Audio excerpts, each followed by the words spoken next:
چلو میری بیٹی کا انتقال ہو گیا، یہ سارا سامان لے جا کر کے آپ کو دوں گا، آپ کی بیٹی میری بیٹی۔ چیزیں نظر آ رہی ہیں، ان پر کوئی بھروسہ نہیں۔ دکان سے میری زندگی نہیں چلتی، نوکری سے میری زندگی نہیں چلتی، میری زندگی چلے گی اللہ کے حکم سے، اللہ کی توفیق سے، اللہ کی مدد سے۔ الحمدللہ نحمدہ ونستعینہ ونستغفرہ ونؤمن بہ ونتوکل علیہ ونعوذ باللہ من شرور انفسنا ومن سیئات اعمالنا من یہدہ اللہ فلا مضل لہ ومن یضللہ فلا ہادی لہ ونشہد ان لا الہ الا اللہ وحدہ لا شریک لہ ونشہد ان سیدنا ومولانا محمدا عبدہ ورسولہ صلی اللہ علیہ وعلا آلہ واصحابہ وبارک وسلم۔ اما بعد فاعوذ باللہ من الشیطان الرجیم، بسم اللہ الرحمن الرحیم۔ ومن يتوکل علی اللہ فہو حسبہ ان اللہ بالغ امرہ قد جعل اللہ لکل شیء قدرا۔ بارک اللہ لنا ولکم فی القرآن المجید والفرقان الحمید۔ رب اشرح لی صدری ویسر لی امری واحلل عقدۃ من لسانی یفقہوا قولی۔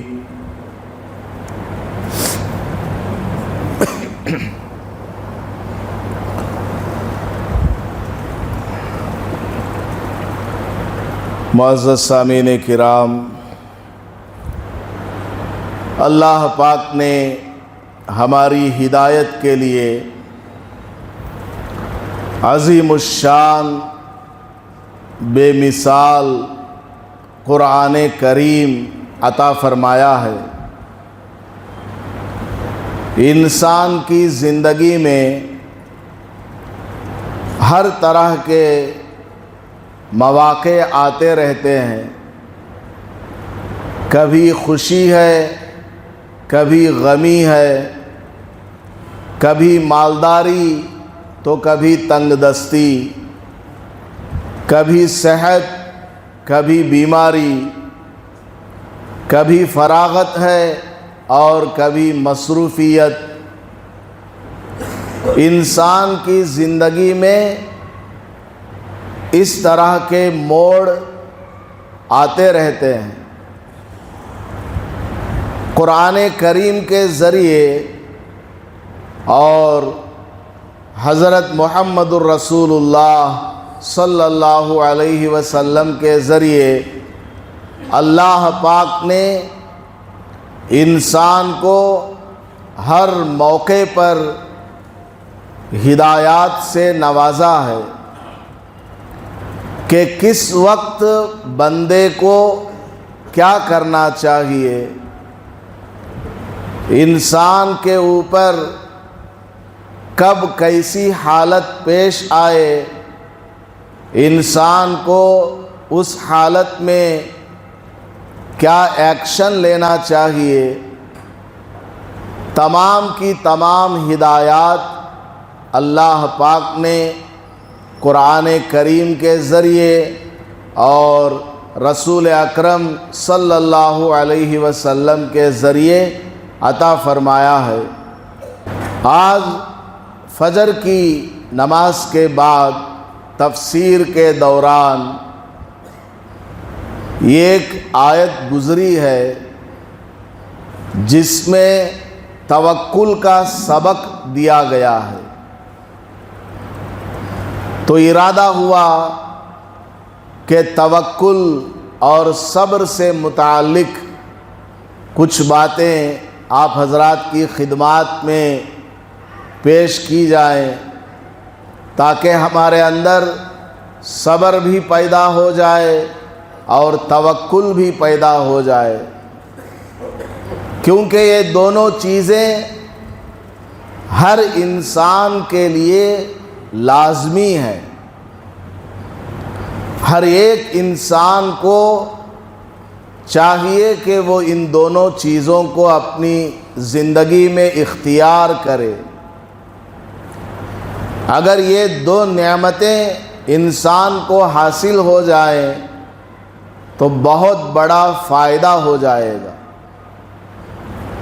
توکل کا ایک معنی وہ ہے جو شریعت نے بیان فرمایا ہے، اور توکل کا ایک معنی وہ ہے جو لوگ سمجھتے ہیں اور غلط سمجھتے ہیں۔ کوئی کام کرنا دھرنا نہیں ہے، بس اللہ پر بھروسہ کرو سب ہو جائے گا۔ ہاتھ باندھ کر بیٹھے رہو، اللہ تعالیٰ روزی پہنچائے گا، اللہ تعالیٰ مال دے گا، سارے کام بنا دے گا۔ یہ لوگوں کا سمجھا ہوا توکل ہے۔ حضرت مولانا رحمت اللہ سبحانی بہت بڑے اللہ والے گزرے ہیں، انہوں نے اپنی کتاب میں دو بھائیوں کا واقعہ نقل فرمایا ہے۔ دو بھائی ایک گاؤں میں رہا کرتے تھے، ان کے یہاں بکریاں تھیں، بھیڑ تھے، جنگل میں ان کو چرایا کرتے تھے۔ بڑے بھائی کو کہیں جانا پڑا، چھوٹے بھائی کے ذمے وہ بکریاں اور بھیڑ دے دیے اور کہا کہ آج تم جنگل میں ان کو چارہ چراؤ۔ وہ بڑے بھائی چلے گئے تو وہ بڑے بھائی دیکھتے کیا ہے کہ چھوٹا بھائی بھی تھوڑی دیر کے بعد ان کے پاس آ گیا۔ بڑے بھائی نے چھوٹے بھائی سے پوچھا، ارے بکریاں کہاں؟ تم میرے پاس کیوں آ گئے؟ میں اپنے کام سے آیا تھا، بکریوں کا تم نے کیا کیا؟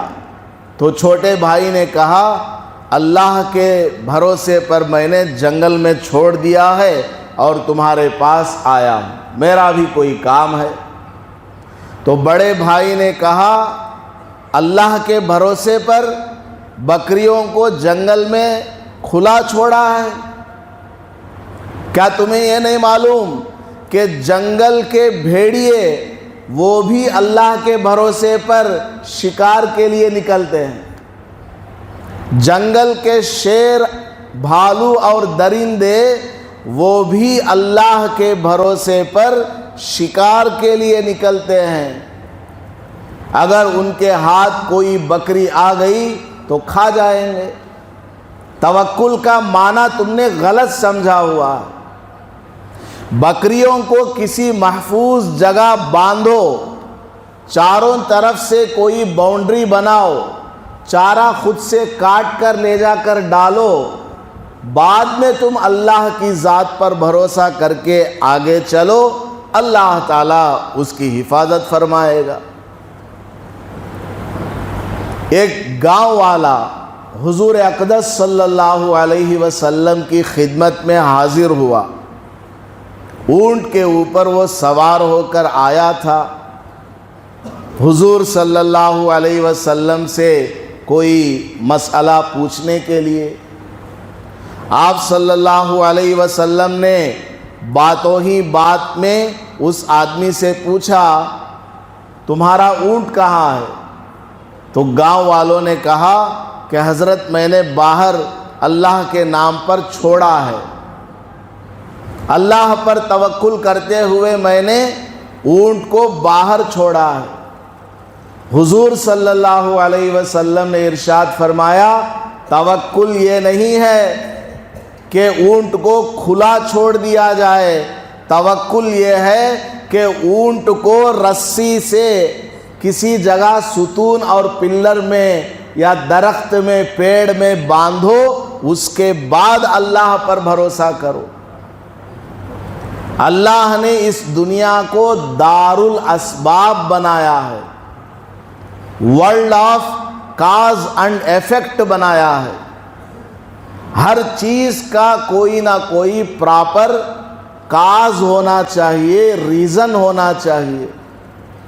اللہ تعالیٰ چاہے تو بغیر ماں باپ کے بھی اولاد کو پیدا کر سکتا ہے، اللہ تعالیٰ چاہے تو ہمیں گھر بٹھائے کھلا پلا سکتا ہے، لیکن اللہ نے دنیا میں ہمیں کچھ کرنے کے لیے بھیجا ہے۔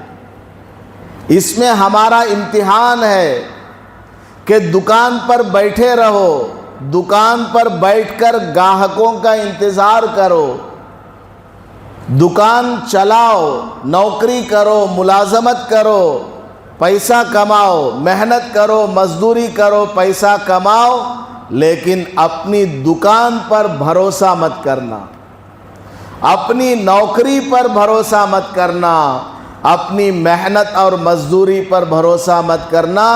دکان کبھی بھی اللہ تعالیٰ چھین سکتا ہے۔ گاہک کا دل اللہ کے ہاتھ میں ہے کہ وہ کس کی دکان پر جائے اور کس کی دکان پر نہ جائے، کس کا سامان خریدے اور کس کا نہ خریدے، کتنے میں خریدے اور کتنے میں نہ خریدے، سب اللہ کے ہاتھ میں ہے۔ تمہارا ڈپارٹمنٹ کیا؟ محنت کرنا، کام میں لگا رہنا، لیکن اپنے کام پر، اپنی دکان پر، اپنی ملازمت، فیکٹری، کمپنی پر بھروسہ نہیں۔ بھروسہ ہو تو اللہ کی ذات پر ہو کہ اللہ تعالیٰ روزی دینے والا ہے۔ فیکٹری ایک سبب ہے، نوکری ایک ذریعہ ہے، باپ کما کر کے لاتا ہے، وہ ایک واسطہ اور ذریعہ ہے۔ اولاد کو روزی دینے والا حقیقت میں اللہ تعالیٰ۔ تو توکل کا یہ مطلب ہے کہ آدمی سبب کو اختیار کرے، محنت کرے، جس کام کو کرنے کے لیے جن چیزوں کو اختیار کرنا پڑتا ہے ان چیزوں کو اختیار کرے، اس کے بعد اللہ کی ذات پر بھروسہ کرے۔ کیا اللہ میں نے یہ دکان کھول رکھی ہے، مین روڈ پر ہے، فلاں چیز کی یہ دکان ہے، روزی دینے والا تو ہے۔ اسباب کو اختیار کرنا، ظاہری چیزوں کو اپنانا، لیکن جو غیب میں ہے اللہ تعالیٰ اس پر بھروسہ کرنا، اللہ کی ذات پر بھروسہ کرنا۔ اس میں ہمارا امتحان ہے۔ ظاہر میں نوٹ نظر آ رہا ہے، ظاہر میں دکان نظر آ رہی ہے، ظاہر میں بیوپار خوب چل رہا ہے، میرا بندہ اسی ظاہر میں پڑا رہے گا یا میری ذات کی طرف اس کا بھروسہ رہے گا، مجھ پر اس کی توجہ رہے گی؟ یہ اللہ تعالیٰ آزمانا چاہتا ہے۔ تو توکل کا یہ مفہوم ہے کہ اللہ کی ذات پر بھروسہ کرنا، اسباب کو اختیار کرتے ہوئے، چیزوں کو اپناتے ہوئے اللہ کی ذات پر بھروسہ کرنا۔ اللہ پاک نے اس کی مثالیں، ایگزامپلز قرآن کریم میں بیان فرمائے ہیں۔ آپ جانتے ہیں اللہ تعالیٰ نے حضرت مریم علیہ السلام کو اولاد عطا فرمائی، حضرت عیسیٰ علیہ السلام ان سے پیدا ہوئے۔ وہ بھی ایک عجیب و غریب واقعہ ہے، آپ نے سن رکھا ہے۔ اللہ تعالیٰ چاہتا تو حضرت عیسیٰ علیہ السلام کو بغیر کسی ظاہری سبب کے بھی پیدا کر سکتا تھا، لیکن اللہ نے کیا کیا؟ وہ تو ویسے بغیر باپ کے پیدا ہوئے تھے، لیکن مزید اللہ نے کیا کیا؟ حضرت جبرائیل علیہ السلام کو ایک انسان کی شکل میں بھیجا۔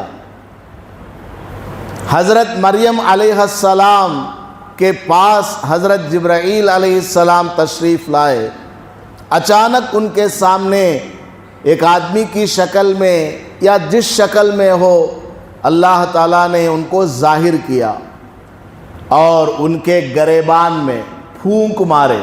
حضرت جبرائیل علیہ السلام نے ان کے گریبان میں پھونک ماری، اس کے بعد وہ حاملہ ہو گئیں اور ان سے حضرت عیسیٰ علیہ السلام پیدا ہوئے۔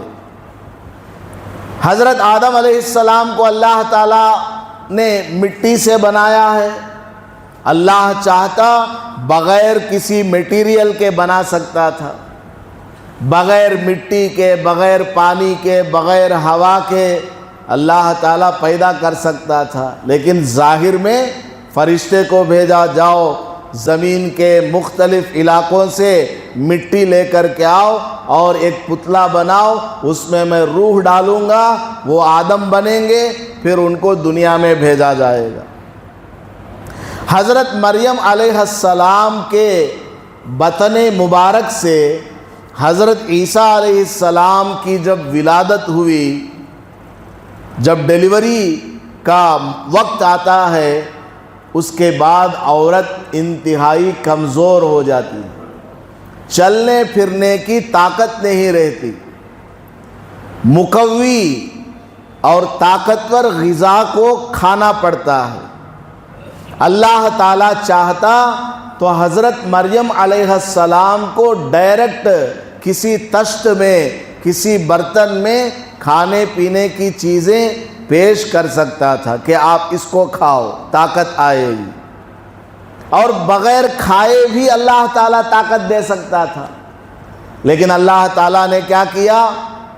قرآن کریم میں ہے 16ویں پارے میں سورہ مریم میں اللہ نے ان کو حکم فرمایا کہ اے مریم، یہ جو تمہارے قریب میں کھجور کا درخت ہے اس کو ہلاؤ، اس کو ہلاؤ گی، اس میں سے کھجور گریں گے، اس کو تم کھا کر کے پیٹ بھرنا اور طاقت بھی حاصل ہو جائے گی، کمزوری بھی دور ہو جائے گی۔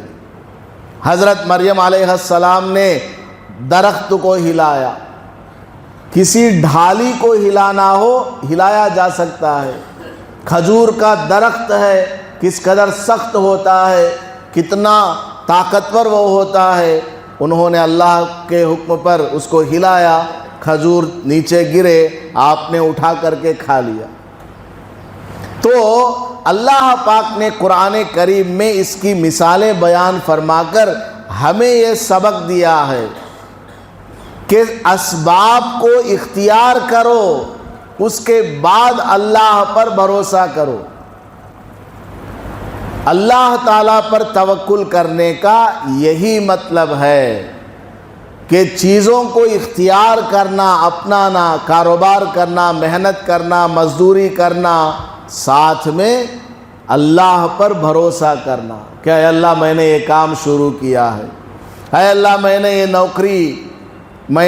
نوکری کرنا شروع کیا ہے، اے اللہ اس میں برکت ڈال دے، میری تنخواہ بڑھ جائے، میرے پاس گاہک زیادہ آنے لگے، میرا مال زیادہ بکری ہونے لگے۔ اللہ پر بھروسہ کرے تو انشاءاللہ اللہ پاک آپ کے توکل اور بھروسہ کرنے کی وجہ سے آپ کے کاروبار میں، کمائی میں، روزی میں، دکان مکان میں برکتوں کو ڈالے گا۔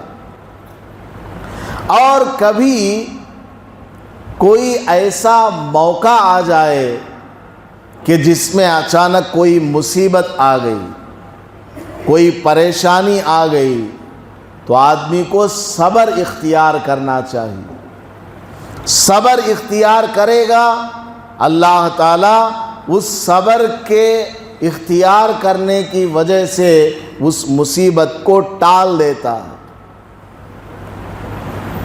حدیث شریف میں بڑا ہی عجیب و غریب واقعہ صحابہ نے بیان فرمایا ہے، اور ان کے بعد تابعین، تبع تابعین اور محدثین نے واقعہ نقل فرمایا ہے۔ ایک صحابی ہیں حضرت انس رضی اللہ تعالیٰ عنہ، بہت بڑے جلیل القدر صحابی ہیں۔ جب وہ پیدا ہوئے تو ان کی امی ام سلیم رضی اللہ تعالی عنہا نے وہ بچے کو حضور کی خدمت میں لا کر کے چھوڑا، یعنی کچھ چلنے پھرنے کے لائق ہو گئے، اپنا کام کرنے کے لائق ہو گئے، لا کر کے حضور کی خدمت میں چھوڑ دیا کہ حضرت یہ میرا بچہ ہے، اب سے یہ آپ کی خدمت کے لیے میں نے اس کو وقف کر دیا، اس کا کام آپ کا کام ہے، بس 24 گھنٹے آپ کی خدمت میں رہے گا۔ بڑے ہی خوش نصیب صحابی حضرت انس رضی اللہ تعالیٰ عنہ۔ آپ حدیث کی کتابوں کو پڑھیے، اکثر حدیثوں کو بیان کرنے والوں میں حضرت انس رضی اللہ تعالیٰ عنہ کا نام آتا ہے۔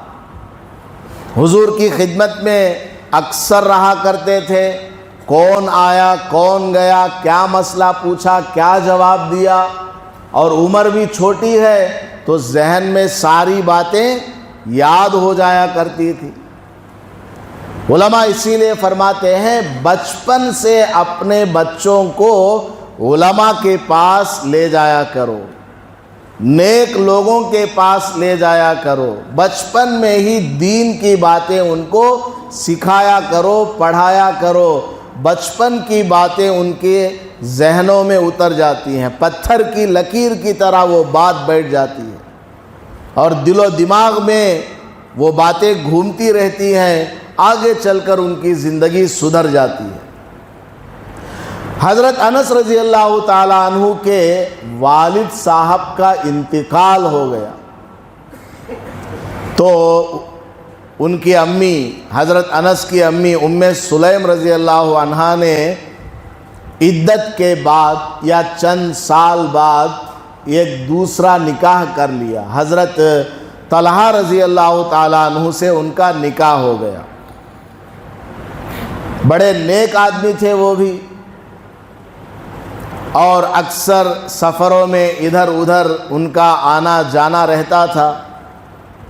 ایک مرتبہ بچہ بیمار ہو گیا، ان کا ایک بچہ بیمار ہو گیا، ان سے جو بچہ پیدا ہوا وہ بچہ بیمار ہو گیا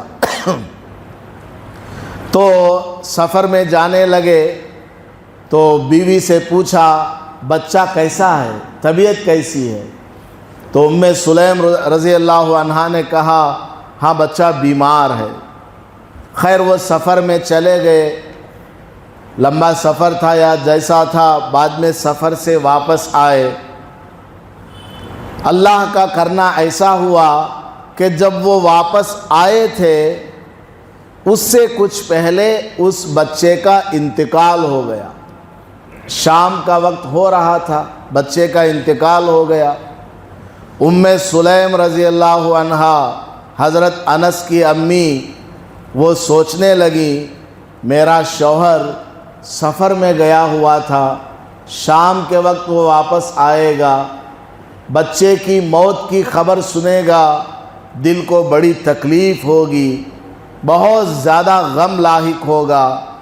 اس لیے دل میں ام سلیم رضی اللہ عنہا نے سوچا کہ میں اپنے شوہر کا ذہن کس طریقے سے اس طرف لاؤں کہ ان کا غم کم ہو جائے، ہلکا پڑ جائے۔ خیر اللہ نے ان کے دل میں ایک بات ڈال دی کہ تم کو ایسا کرنا۔ شام کے وقت جب شوہر گھر آئے، آتے ہی پوچھا بچہ کیسا ہے؟ تو حضرت ام سلیم رضی اللہ عنہا نے بڑا ہی پیارا جواب دیا اور فرمایا پہلے سے بہتر ہے۔ یہ نہیں کہا کہ انتقال ہو گیا، بلکہ فرمایا بچہ پہلے سے بہتر ہے۔ جھوٹ بھی نہیں ہوا اور انتقال کی خبر بھی نہیں بتائی، اور بچہ مر گیا ہے تو پہلے سے بہتر کیسے؟ پہلے سے بہتر اس طرح ہے کہ جب تک بچہ بیمار تھا، تکلیف میں تھا، کھانسنا، کھکارنا، درد کا ہونا، ٹھنڈ کا ہونا، یہ سب، اور یہ بچہ بڑا ہوگا بہت ساری تکالیف کو برداشت کرے گا، اور بڑا ہوگا اس کے اوپر اللہ کی آزمائش آئے گی، اور بڑا ہوگا دنیا کی طرف سے اس کو مصیبتیں آئیں گی۔ اس طرح یہ ساری کی ساری دنیا کیا ہے؟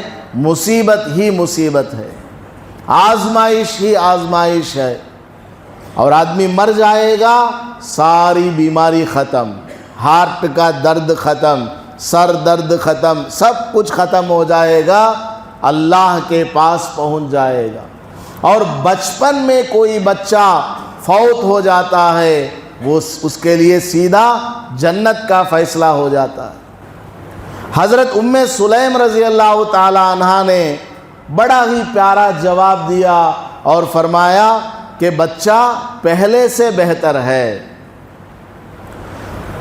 خیر، شوہر نے سمجھا کہ طبیعت ٹھیک ہو گئی، اب کہا کہ چلو ہاتھ منہ دھوتا ہوں، نماز پڑھنی ہے نماز پڑھ لیتا ہوں، دسترخوان بچھاؤ، کھانا وغیرہ کھا لیا، پھر بستر وغیرہ لگایا گیا، سونے کا وقت ہوا، سو گئے، آرام کر لیے، اور رات میں بیوی سے ہم بستری بھی ہو گئی۔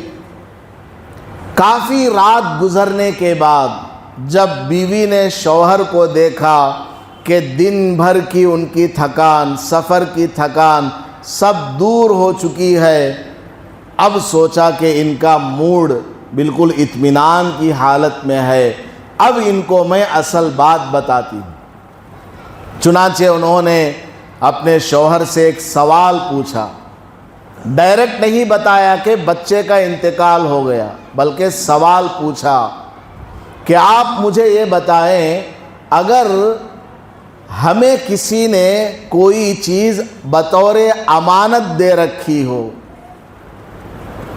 چند دنوں کے بعد وہ آدمی آئے اور ہم سے وہ امانت واپس مانگنے لگے، تو کیا اس امانت کو واپس کر دینا چاہیے یا اپنے پاس ہی رکھنا چاہیے؟ شوہر نے جواب دیا، کیسی بات کرتی ہو، جس کی امانت ہے اس کو واپس کر دینا چاہیے۔ پھر کہا کہ اس امانت کو واپس کرتے ہوئے دل میں کوئی درد ہوگا کیا؟ دل میں کوئی تکلیف ہونی چاہیے؟ تو شوہر نے جواب دیا، جب وہ چیز ہماری ہے ہی نہیں، بطور امانت ہمارے پاس وہ رکھی ہوئی تھی، اس کو واپس کرنے میں بھی کوئی تکلیف نہیں، اس کے نہ ہونے میں بھی کوئی تکلیف نہیں۔ تو بیوی نے ایک ٹھنڈی سانس لی، سمجھ گئی کہ میرا شوہر بالکل صبر والا ہے، یقیناً صبر کرے گا۔ تو بیوی نے اپنے شوہر سے کہا، اللہ نے بھی آپ کو اور مجھے ایک بیٹے کی شکل میں امانت دی ہوئی تھی، آپ سفر پر گئے ہوئے تھے، بچے کو اللہ نے اسی بیماری کی حالت میں اپنے پاس واپس بلا لیا۔ یہ جملہ سنا شوہر نے، تھوڑی دیر کے لیے ایک دل میں کھٹکا سا لگا، تھوڑی دیر کے لیے وہ ششدر ہو کر، سینس لیس ہو کر کے رہ گئے۔ بعد میں صبح ہوئی، حضور صلی اللہ علیہ وسلم کی خدمت میں حاضر ہوئے، یا رسول اللہ، رات میرے ساتھ بڑا عجیب واقعہ پیش آیا، میری بیوی نے میرے بچے کی انتقال کی خبر بہت دیر سے دی، اور یہ سارا ماجرا ہوا ہے رات میں، آپ کیا فرماتے ہیں؟ تو رسول اکرم صلی اللہ علیہ وسلم نے فرمایا کہ تمہاری بیوی نے جو کیا بالکل صحیح کیا، بڑی صابرہ ہے تمہاری بیوی، اور تمہارا بڑا خیال رکھنے والی ہے، تم کو تکلیف نہ پہنچے، تم کو پریشانی نہ آئے، غم لاحق نہ ہو جائے، اس لیے بالکل تم کو مطمئن کر کے آخر میں جا کر کے تمہیں موت کی خبر سنائی ہے۔ میں دعا کرتا ہوں کہ اللہ تعالیٰ تمہاری زندگیوں میں برکت عطا فرمائے۔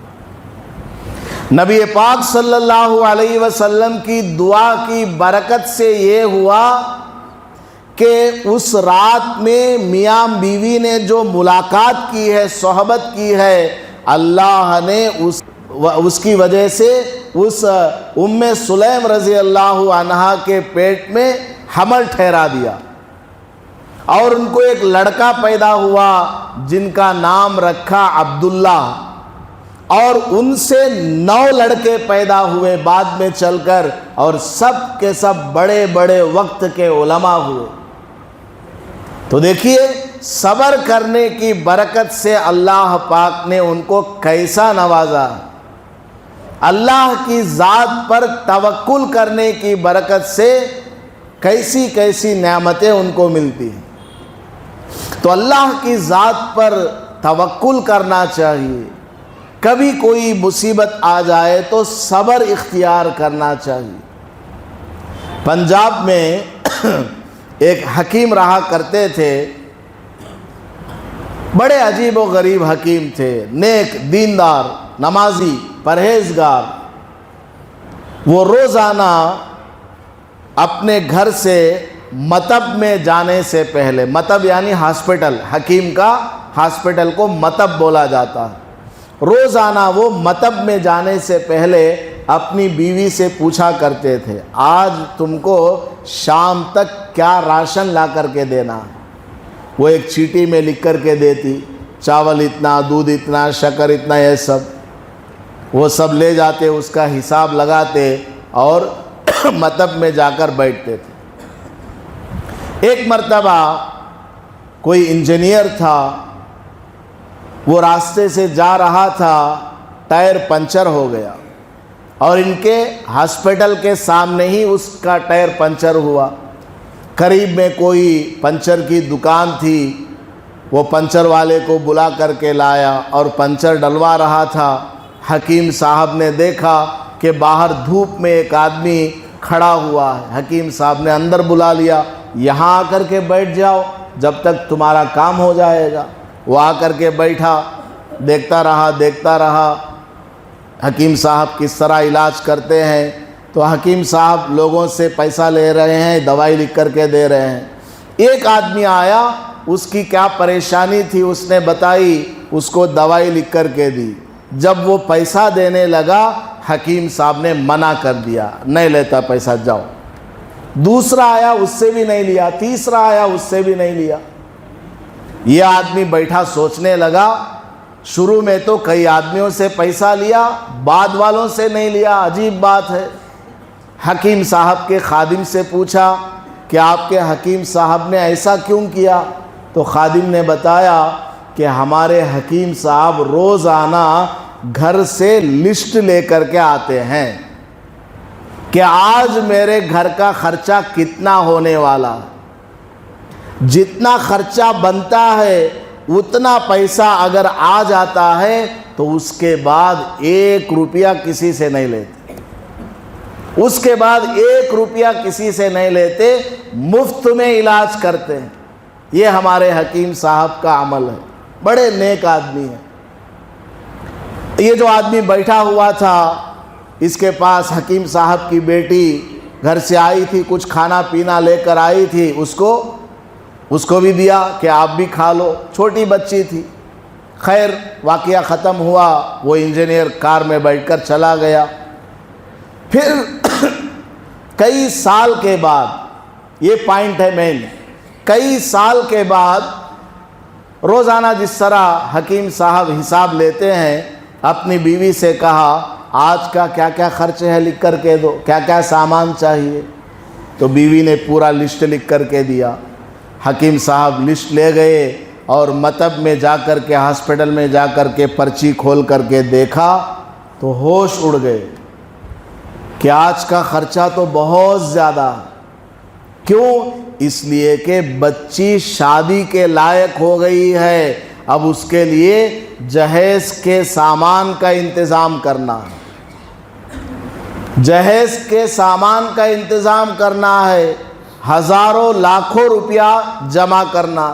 حکیم صاحب بہت پریشان کہ میں چند 100 روپیہ روزانہ کمانے والا اتنا بڑا خرچ کیسے کما پاؤں گا، بڑے پریشان۔ آج کل یہی تو ہو رہا ہے معاملہ، لڑکی کی شادی کرنی ہو لاکھوں روپیہ خرچ ہوتے، جہیز کا مطالبہ کیا جاتا ہے، میرا بیٹا ایسا ہے ویسا ہے، کچھ بھی ہو 2 روٹی ہی تو کھلائے گا اس کو، یا ہیرے جواہرات کھلائے گا اس کو، مر کر اسی قبر میں تو جانا ہے جہاں پلیٹ فارم پر سونے والا بھی دفن ہونے والا ہے۔ سب کی جگہ وہی ہے، بادشاہ مرے وہی جگہ، امیر مرے وہی جگہ، فقیر مرے وہی جگہ، غریب مرے وہی جگہ، سب کو اسی میں جا کر دفن ہونا ہے، سب کو 1-1 روپے کا حساب دینا ہے، لاکھوں روپیوں کا جہیز مانگا جاتا ہے۔ لڑکیاں بغیر نکاح کے، بغیر شادی کے گھر میں بیٹھی بیٹھی سڑ رہی ہیں، عمریں ان کی ختم ہوتی جا رہی ہیں جہیز کی وجہ سے۔ یہ جہیز ایسا زہر ہمارے معاشرے میں پھیلا ہوا ہے، جو دیکھو جہیز میں گاڑی ہونا، لاکھوں کا روپیہ ہونا، فلاں شادی محل میں نکاح کرانا ہے، نکاح میں اتنے لوگ آئیں گے، اور ولیمے میں نہیں سمپل سنت کے مطابق کر لیں گے، ولیمے میں 20-30 آدمی کو بلایا جاتا ہے، اور آج کل لوگوں نے ولیمہ کرنا چھوڑ دیا ہے۔ کئی دن سے میں یہ بات بولنا چاہ رہا تھا، آج اچانک بات یاد آ گئی۔ آج کل لوگوں نے ولیمہ کرنا چھوڑ دیا ہے، کیا کر رہے ہیں معلوم؟ نکاح پلس ولیمہ ڈبل ایک ساتھ، نکاح اور ولیمہ ایک ہی دن کر رہے ہیں کہ فلاں تاریخ کو نکاح ہے، رشتہ دار دوبارہ نہیں آ سکتے ہیں، اس لیے اسی دن ولیمہ ہے۔ حالانکہ ولیمہ کرنا لڑکے والوں کی ذمہ داری ہے، لیکن ولیمہ لڑکا نہیں کرتا، لڑکے والے نہیں کرتے، لڑکی والوں کے اوپر پورا زور دیا جاتا ہے کہ ہم ایک ساتھ نکاح اور ولیمہ کرنا چاہتے ہیں، ہمارا بیٹا بہت زیادہ بزی ہے، بہت زیادہ ہم لوگ مصروف ہیں، نہیں کر سکتے، اس طرح بہانے بنا کر کے پورا خرچہ لڑکی والوں کے اوپر ڈال دیا جاتا ہے، یا زیادہ سے زیادہ تھوڑا پیسہ دے دیا جاتا ہے، لو ولیمے کی طرف سے 10,000 روپے، کیا کر لینے 10,000؟ جو پھول تم نے وہاں لگوائے ہیں اس پھول کی قیمت 50,000 روپیہ ہے۔ اس طرح لوگ کر رہے ہیں جو بالکل ناجائز ہے، حرام ہے۔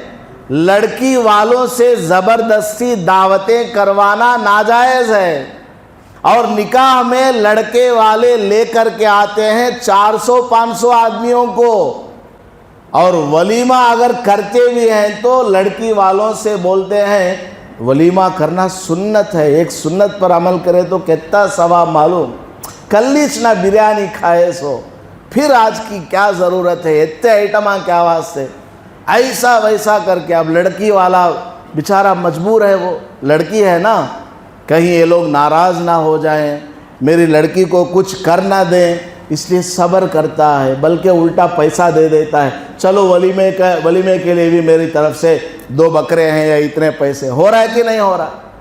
یاد رکھیے، یہ جتنے لڑکے والے ہیں جو اس طرح جہیز لے کر کے اور ولیمے کی ذمہ داری بھی لڑکیوں پر ڈال کر کے شادیاں کرتے ہیں، دعوتیں کھاتے ہیں، ان سب کو قیامت میں جواب دینا ہوگا، ان سب کا حساب لیا جائے گا۔ بہرحال میں بتا رہا تھا آخری بات، وہ حکیم صاحب پریشان ہو گئے کہ آج کا خرچہ تو بہت زیادہ ہے، کیا کریں؟ لیکن وہ اللہ کی ذات پر بھروسہ کرنے والے بندے تھے، دکان پر ہاسپٹل میں بیٹھے اپنا مریضوں کا علاج کرتے رہے، پیسہ وغیرہ لیتے رہے۔ اچانک دیکھتے کیا ہے، وہی انجینئر جس کے کار کا پنچر ہو گیا تھا، کئی سال پہلے آیا تھا، وہ آیا اور بڑا ٹرک لے کر کے آیا، آ کر کے ہاسپٹل کے سامنے کھڑا کیا اور مطب میں آ کر حکیم صاحب کو سلام کیا۔ حکیم صاحب نے پوچھا خیریت، طبیعت ٹھیک، کئی سال کے بعد آئے ہو، کیا بات ہے؟ وہ کہنے لگا حکیم صاحب میں آپ کے پاس آیا تھا اتنے سال پہلے، مجھے آپ کا عمل بڑا پسند آیا۔ آپ شروع میں پیسہ لیتے ہیں، جب خرچے کے بقدر پیسہ آتا ہے اس کے بعد آپ پیسہ نہیں لیتے، بہت مجھے یہ عمل پسند آیا۔ خیر میں چلا گیا۔ میری بھی ایک بیٹی ہے، میں نے جب آپ کے پاس آیا تھا آپ کی بیٹی کو دیکھا تھا، بہت چھوٹی ہے۔ اب اتنے سالوں کے بعد آپ کی بیٹی بھی ماشاءاللہ بڑی ہو گئی ہوگی۔ میری بیٹی بھی بڑی ہو گئی تھی، اس کی شادی کے لیے میں نے دھوم دھام سے انتظام کیا، جہیز کا سامان خریدا، ہزاروں لاکھوں روپیوں کا انتظام کیا۔ اب شادی ہی ہونے والی تھی، معلوم نہیں کیا ہوا، اچانک کوئی بیماری آ گئی، میری بچی کا انتقال ہو گیا۔ میں اور میری بیوی بہت زیادہ غمزدہ ہو گئے، روتے رہے، پتہ نہیں کیا ہوا۔ اتنے سالوں کے بعد آپ کی بیٹی کا مجھے خیال آیا کہ ارے وہ حکیم صاحب کی بھی تو ایک بیٹی ہے چھوٹی سی، وہ بھی آج شادی لائق ہو گئی ہوگی، چلو میری بیٹی کا انتقال ہو گیا، یہ سارا سامان لے جا کر کے آپ کو دوں گا، آپ کی بیٹی میری بیٹی، یہ سارا سامان میں لے کر کے آیا ہوں، حکیم صاحب یہ آپ اپنی بیٹی کے لیے قبول فرمائیں، اس کی شادی کے لیے آپ اس کو استعمال کریں۔ تو اللہ تبارک و تعالی جو بندہ اللہ کی ذات پر بھروسہ کرتا ہے اس کی مدد کرتا ہے، غیب سے انتظام فرماتا ہے۔ تو خلاصہ کلام یہ ہے، شروع سے میں نے آپ کو بتایا ہے اللہ پر توکل کرنے کا مطلب یہ ہے کہ ظاہری چیزوں کو اختیار کرنا، کام کرنا، محنت کرنا، نوکری کرنا، ساتھ میں اللہ پر بھروسہ کرنا۔ چیزیں نظر آ رہی ہیں ان پر کوئی بھروسہ نہیں، دکان سے میری زندگی نہیں چلتی، نوکری سے میری زندگی نہیں چلتی، میری زندگی چلے گی اللہ کے حکم سے، اللہ کی توفیق سے، اللہ کی مدد سے۔ یہ اگر ہمارے دلوں میں آ جائے اور مصیبت کے وقت صبر کرنا ہمارے اندر آ جائے تو ہماری زندگی ایک دم شاندار گزرے گی اور خوشحال گزرے گی، اور اللہ کی مدد اور نصرت ہمارے شامل حال ہوگی۔ اللہ پاک ہم سب کو صبر اور توکل کے ساتھ زندگی گزارنے کی توفیق عطا فرمائے۔ آمین۔ وآخر دعوانا ان الحمد للہ رب العالمین۔